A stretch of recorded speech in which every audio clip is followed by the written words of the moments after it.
FEMA, in collaboration with the FBI and other law enforcement agencies, has developed a guide for developing high-quality emergency operation plans for houses of worship. This is a review of that as presented to the Grace Community Church Deacon Board in December 2013. Guide defines preparedness by looking at the Presidential Policy Directive, PPD 8, and 5 mission areas, specifically prevention, protection, mitigation, response, and recovery. In fact, if you go online to the FEMA site and you just search for the terms houses of worship, you'll come up with this entire course on preparing for mass casualty incidents, including houses of worship. The first is prevention, and prevention means the capability to avoid, deter, or stop an imminent crime or threatened or actual mass casualty incident. So this is looking at the actions a house of worship would take to prevent a threatened or actual incident from occurring. So the guide kind of divides between before, during, and after in terms of an incident, and certainly prevention would fall in the before category. The second one is protection. Capabilities to secure houses of worship against acts of terrorism and man-made or natural disasters. It focuses on the ongoing actions that protect people, networks, and property from a threat or hazard. Mitigation, this could be in the before phase, but also in the during phase. Capabilities necessary to eliminate or reduce the loss of life and property damage by lessening the impact of an incident.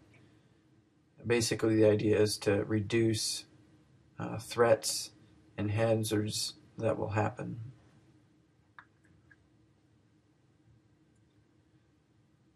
The next one is response. These are the capabilities necessary to stabilize an incident once it has already happened or is certain to happen in an unpreventable way. Certainly, we would prevent them if we could, but it seeks to establish a safe and secure environment, save lives and property, and facilitate the transition to recovery. Here's a video that you can find on YouTube. It's by, I think it's Houston, Texas government site that runs you through a scenario of an active shooter and trains on the concept of run, hide, and fight. And then finally, the fifth one, recovery. Capabilities necessary to assist houses of worship affected by an incident in restoring their environment. So this is the after phase of an incident. Here are the steps in the planning process. This kind of lays it out. This is from the guide. It lays all the steps out together. And we won't go into all detail, all the steps, just kind of give you an overview of each step. The first step is to form a collaborative planning team. This would include identifying a team that has first responders, community, members of the church, disabled people who would address issues of accessibility, the elderly, etc. Forming a common framework using common language, defining and assigning roles and responsibilities, and determining a regular schedule of meetings. The second step is to understand the situation. This means going through identifying threats and hazards. And one of the things you can do in that is get a hold of state and local risk assessments that are already done. Assess the risk posed by those identified threats and hazards, and then prioritize them. The third step is to determine your goals and objectives. And this slide kind of walks through what the difference is between goals and objectives. Basically, goals are broad, objectives are more specific and measurable, and there's the steps that are taken to establish the goals. Here's an example. It says the guide said that a planning team should develop at least 3 goals for addressing each threat or hazard. And so here's an example of goals for a fire hazard, and then the objectives that would support it. You can see some of these things are preventative, for example, where you keep combustible materials, etc.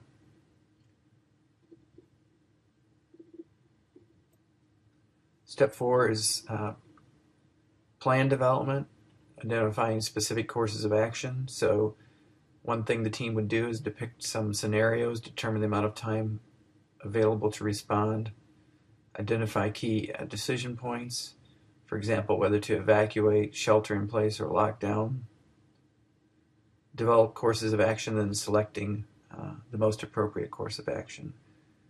Fifth step is to plan, review, and approve. So this guide walks you through formatting the plan, writing it, reviewing it, and then approving and sharing the plan. Here's an example of a basic plan along with functional annexes and specific annexes based on the specific event. So there's an example that can be used directly from the guide. Step 6 is plan implementation and maintenance. It involves training, exercising the plan, and then establishing a time frame to